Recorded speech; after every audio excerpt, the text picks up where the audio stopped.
తిరుపతిలో రాజకీయంగా సన్యాసాలు తీసుకున్న వాళ్ళందరూ కూడా కరుణాకర్ రెడ్డి గారిని విమర్శిస్తే ఈ చంద్రబాబు నాయుడు ఏదో పదవి మనకు కట్టబెడతాడన్న రీతిలో తయారైనటువంటి నాయకులు ఓవి రమణ. ఈయన ఎక్కడుంటాడో తిరుపతిలో ఎవరికి తెలియదు. కానీ ఒకటి తెలుసు, కర్ణాటక రాష్ట్రం కోటాలో బోర్డు మెంబర్గా తిరుమల తిరుపతి దేవస్థానం పాలక మండలిలో చోటు సంపాదించుకున్నాడు అని. అతన్ని బోర్డు మెంబర్గా పెట్టిన ఉద్దేశం ఏందో తెలుసా?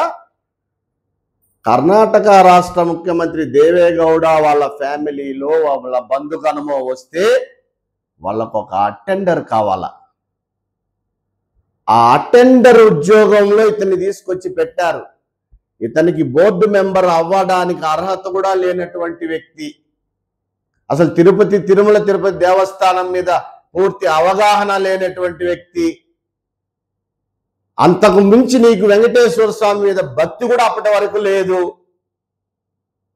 కరుణాకర్ రెడ్డి గారి గురించి మాట్లాడుతున్న ఓవి రమణ గారు, కరుణాకర్ రెడ్డి గారు ఇదే ఎస్వీబీసీ ఛానల్ని తీసుకొచ్చారు.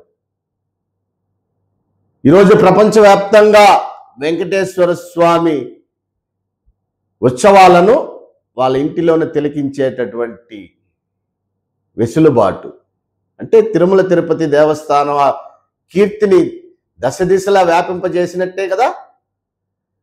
ఇదే కరుణాకర్ రెడ్డి గారు వేద పాఠశాలలో బ్రాహ్మణులే వేదాలు చదివేటువంటి అర్హత కాదు, ఏ కులం వాడైనా వేదాలు చదువుకోవచ్చు, వేదాలు నేర్చుకోవచ్చు, ఆ దేవుడి దగ్గర వేద పఠనం చేయవచ్చు అన్న బృహత్తర కార్యక్రమాన్ని తీసుకొని వచ్చి బెస్త కులానికి సంబంధించిన మత్స్యకార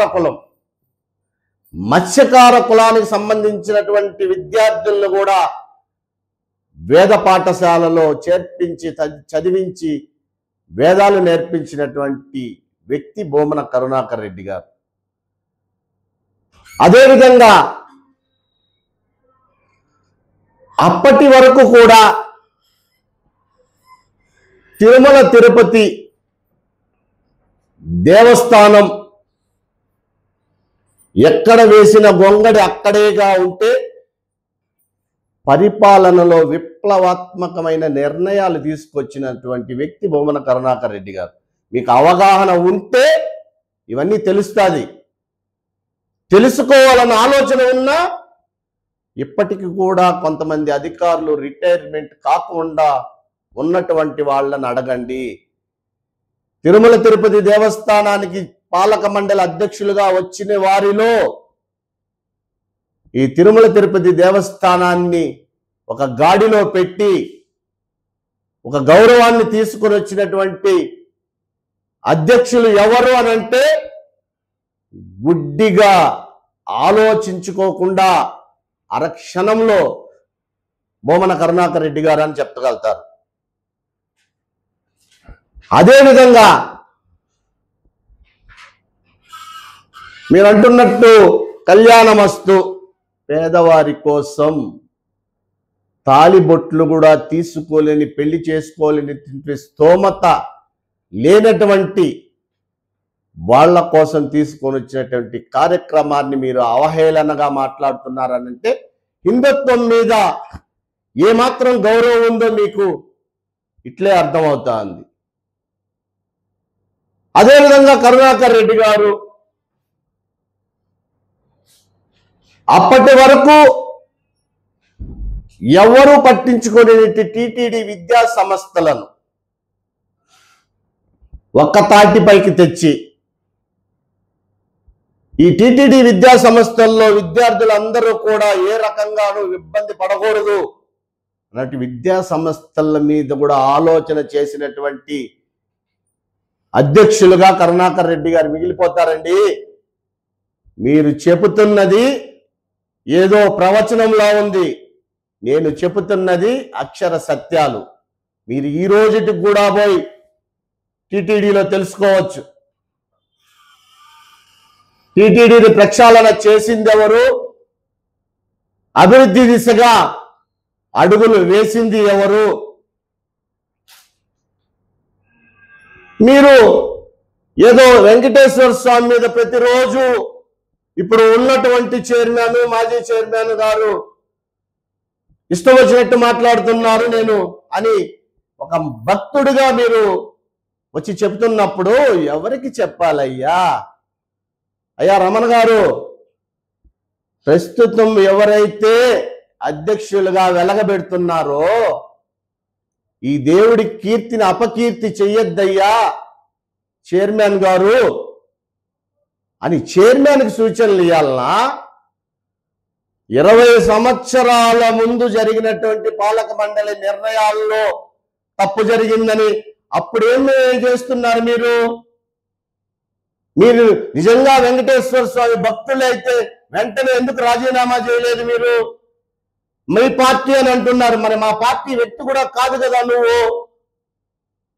నీకు నచ్చని నిర్ణయాలు తీసుకొని ఉంటే అప్పుడే రాజీనామా చేసి వెళ్ళిపోయి ఉంటే, అబ్బా కర్ణాటక నుంచి వచ్చాడండి మా మహాభక్తుడు, అలిపిరిలోనే ఈయనకి పాదాభిషేకం చేయండి అని చేసి ఉంటాం కదా.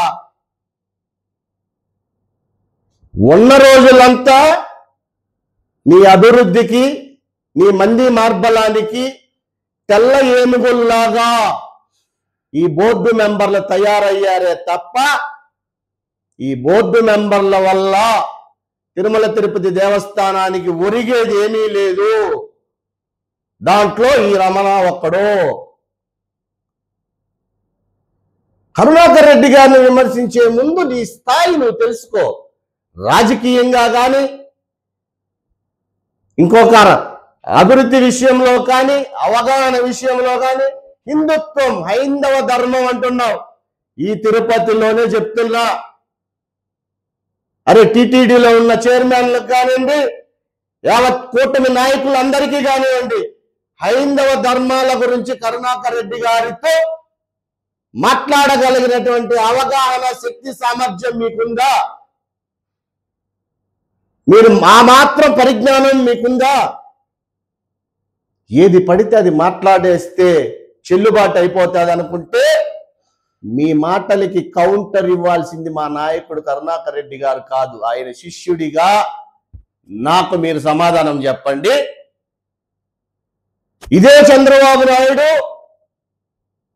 ఆ వెంకటేశ్వర స్వామి యాదవులకు వరంగా ఇచ్చినటువంటి సన్నిధి గొల్లను ఉద్యోగంలాగా పీకి పారేస్తే మా ముఖ్యమంత్రి వైఎస్ జగన్మోహన్ రెడ్డి గారు సనాతన ధర్మాల పట్ల విలువ కలిగినటువంటి వ్యక్తి. ఇదే కరుణాకర్ రెడ్డి గారు యాదవుల జీవన విధానాల గురించి, యాదవుల చరిత్ర గురించి పూర్తిగా తెలిసినటువంటి వ్యక్తిగా ఇది దేవుడు వాళ్ళకి ఇచ్చిన వరమే గాని ఇది ఉద్యోగం కాదు అని తిరిగి మళ్ళా అసెంబ్లీలోనే జీవో పెట్టించి మాకు వరంగా ఇప్పించాడయ్యా కరుణాకర్ రెడ్డి గారు. ఆ రోజు ఏం నిద్రపోతా ఉన్నావా? నీ హిందుత్వం, నీ హైందవ ధర్మం కళ్ళు మూసుకొని ఉన్నిందా? ఈరోజు మాత్రం తెరుచుకునిందా?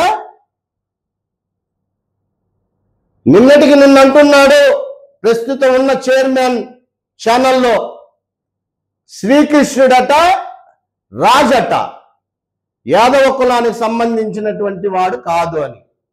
మరి దాని మీద నీ నోరు, నీ హైందవ ధర్మం ఏమైంది? శ్రీకృష్ణుడి ప్రతిరూపమే వెంకటేశ్వర స్వామి. మరి ఆ రోజు శ్రీకృష్ణుడు యాదవ కులంలో పెరిగిన, యాదవుడుగా పుట్టిన తరువాత అవతారంలో కూడా మొదటి దర్శనం యాదవుడికి ఇచ్చాడనంటే, అలాంటి దేవుణ్ణి పట్టుకొని కూడా నువ్వు రాజు అనేస్తే ఆయన టీటీడీ పాలక మండలి అధ్యక్షులుగా కొనసాగటానికి అర్హుడేనా? ఈ మాత్రం కూడా హిందుత్వం, హైందవ ధర్మం మీద పరిజ్ఞానం లేనటువంటి వాళ్ళనందరినీ కూడా పాలక మండలిలో చైర్మన్లు చేయటం, వాళ్ళకి మీరేదో వత్తాసో పలకటం. అయ్యా ఓవి రమణ గారు తెలుగుదేశం ప్రభుత్వంలో ఒక సంక్రాంతి కానుకగా గోధుమలు వివిధ రకాల వస్తువులు ఒక ప్యాకెట్ ఇస్తే దాంట్లో అన్ని నాసి రకమైన వస్తువులు ఇచ్చినారు. అది ఎవరి కాంట్రాక్టర్ అంటే ఓవి రమణ కంపెనీలోంచి వచ్చిన ఈ సరుకులన్నీ అన్న విషయాన్ని మళ్ళొక్కసారి గుర్తు చేస్తున్నా. నువ్వు కేవలం ఒక వ్యాపారస్తుడివే, వెంకటేశ్వర స్వామి భక్తుడివి కాదు, రాజకీయ నాయకుడివి కాదు, సనాతన ధర్మాల పట్ల అవగాహన లేదు. నువ్వు కూడా మాట్లాడితే కరుణాకర్ రెడ్డి గారిని అంటే కరుణాకర్ రెడ్డి గారిని మాట్లాడితే చంద్రబాబు నాయుడు గారు ఏదో ఒక పదవి కట్టబెడతారు. లేదు ఇప్పుడున్నటువంటి టిటిడి చైర్మన్ బిఆర్ నాయుడు మనకు పప్పులు, ఉప్పు, పసుపు, కుంకుమ ఇవన్నీ సప్లై చేసుకునేదానికన్నా కాంట్రాక్టర్ ఇస్తాడు. ఇవే మీ మాటల్లో కనిపిస్తున్నాయే కానీ వెంకటేశ్వర స్వామి పట్ల భక్తి కానీ, హిందుత్వం పట్ల గౌరవం కానీ, సనాతన ధర్మాలని కాపాడాలన్న ఆలోచన కానీ మీరు మాట్లాడిన సుదీర్ఘ ప్రవచనంలో ఎక్కడ కూడా కనపడలా. ఇప్పుడైనా ఎదుటి వ్యక్తిని మాట్లాడే ముందు మనమేంది అని తెలుసుకోండి. కరుణాకర్ రెడ్డి గారి దగ్గర మేము తయారై ఉండే వాళ్ళు చాలు మీకు సమాధానాలు చెప్పడానికి. మీరెత్తి దేవుణ్ణి వీధిలో పెడుతున్నారు ప్రతిరోజు కూడా. మాకు దేవుడు అంటే భక్తి ఉంది, మా జగన్మోహన్ రెడ్డి గారిని అంటున్నావు క్రిస్టియన్ అని. ఏమయ్యా తిరుపతి గంగమ్మ గుడి ఇంత అద్భుతంగా కట్టడానికి ఆ జగన్మోహన్ రెడ్డి గారి ఆదేశాలతో, కరుణాకర్ రెడ్డి గారి చలువతో అంత పెద్ద గుడి కడితే 2 జాతరలకు కూడా హలో వెంకటరమణ, మామూలు రమణ, ఓవి రమణ, ఏ రమణనో ఒక రమణ గారు టిటిడి తిరుమల తిరుపతి దేవస్థానం సాంప్రదాయం ప్రకారం బ్రహ్మోత్సవాలప్పుడు తిరుపతి గంగమ్మ తల్లి సాక్షాత్ వెంకటేశ్వర స్వామి చెల్లెలుగా పిలువబడి కొలవబడేటటువంటి తాతాయగుంట గంగమ్మ తల్లిని దర్శనం చేసుకున్న తర్వాత తిరుమలకి వెళ్ళి వాళ్ళ అన్నకి పట్టు వస్త్రాలు సమర్పించాలన్నటువంటిది సాంప్రదాయం. మరి ఇదన్నా తెలుసా మీకు? అలాంటి సాంప్రదాయాన్ని కొన్ని సంవత్సరాల తర్వాత మళ్ళా జగన్మోహన్ రెడ్డి గారు గుడికి వచ్చి అమ్మవారికి సీరా సారెను సమర్పించి ఆ అమ్మవారి కుంకుమ తిలకాన్ని నుదుటన దిద్దుకొని ఆ అమ్మవారి గుళ్ళో కొబ్బరికాయ కూడా కొట్టినటువంటి వాళ్ళు హిందువులుగా కనపడలేదా? కట్టు లేదు, బొట్టు లేదు మీ మొహాలకి. మీరు హిందువులా? మీ మొహాలు చూస్తే కట్టుకునే మంచి సాంప్రదాయ దుస్తులు ఉండవు, మీ మొహాన బొట్టు ఉండదు. మీరు హిందువులు. ఇవన్నీ పాటించిన వాళ్ళు హిందువులు కాదు. ఇప్పటికైనా తిరుపతి ప్రతిష్టను దిగజార్చడం మానేసి కరుణాకర్ రెడ్డి గారు ఏ కార్యక్రమాలు అయితే తీసుకువచ్చారో టిటిడిలో అంతకన్నా గొప్పగా ఏదైనా చేసి, నేను కూడా టిటిడి చైర్మన్ గా ఉన్నాను, నేను కూడా ఒక బోర్డు మెంబర్ గా వెలగబెట్టినాను, మా చేతుల మీదుగా ఇటువంటి కార్యక్రమాలు చేశామని చెప్పుకోవడానికి ప్రయత్నాలు చేయండి తప్ప ఇప్పటికైనా ఎప్పటికైనా హిందుత్వం పట్ల, హిందువుల పట్ల ఆ దేవదేవుడు వెంకటేశ్వర స్వామి కీర్తిని దశ దిశలా వ్యాపింపచేయటంలో కరుణాకర్ రెడ్డి గారి పాత్ర ఎప్పటికీ చరిత్రలో నిలిచిపోయి ఉంటాదని మేము ఖచ్చితంగా చెప్పగలుగుతాం. ఇదే టిటిడి పరిపాలన భవనంలో కూడా శిలాశాసనంగా రాసి పెట్టి ఉంటారు, కావాలంటే చూసుకోండి. అలాంటి చరిత్ర మీకు ఎప్పటికీ రాదు. అంతేనా?